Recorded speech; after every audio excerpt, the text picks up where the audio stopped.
तुम्हारे लिए कोई शरण नहीं, कोई ऐसा आश्रय नहीं जहां तुम उठकर भाग सको।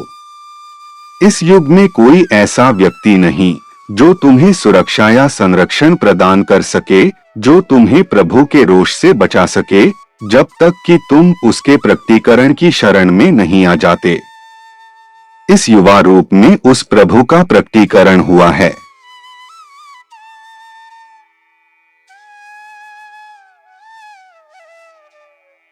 बहाउल्लाह इस उद्धरण में हमें यह समझाते हैं कि जब ईश्वर किसी युग के लिए अपना नया संदेश लेकर आते हैं, तब मनुष्य के लिए सबसे सुरक्षित स्थान उसी दिव्य मार्गदर्शन की शरण है।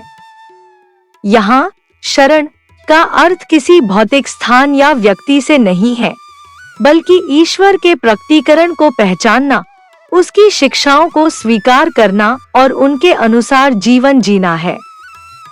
प्रभु का रोष से तात्पर्य केवल दंड नहीं है, बल्कि उस आध्यात्मिक हानि से भी है जो मनुष्य को सत्य से दूर रहने पर होती है।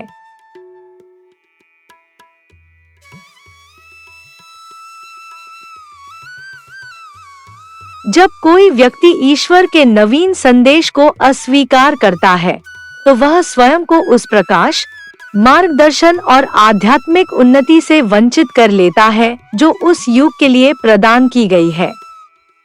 बहाउल्लाह कहते हैं कि इस युग में कोई भी सांसारिक शक्ति, व्यक्ति या संस्था हमें वास्तविक सुरक्षा नहीं दे सकती।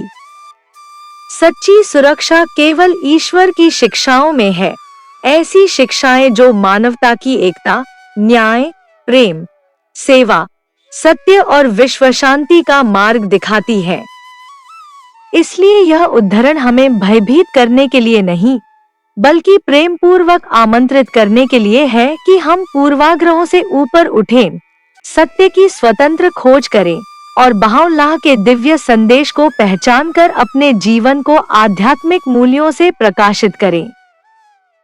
यही इस युग की वास्तविक शरण, सुरक्षा और मुक्ति का मार्ग है।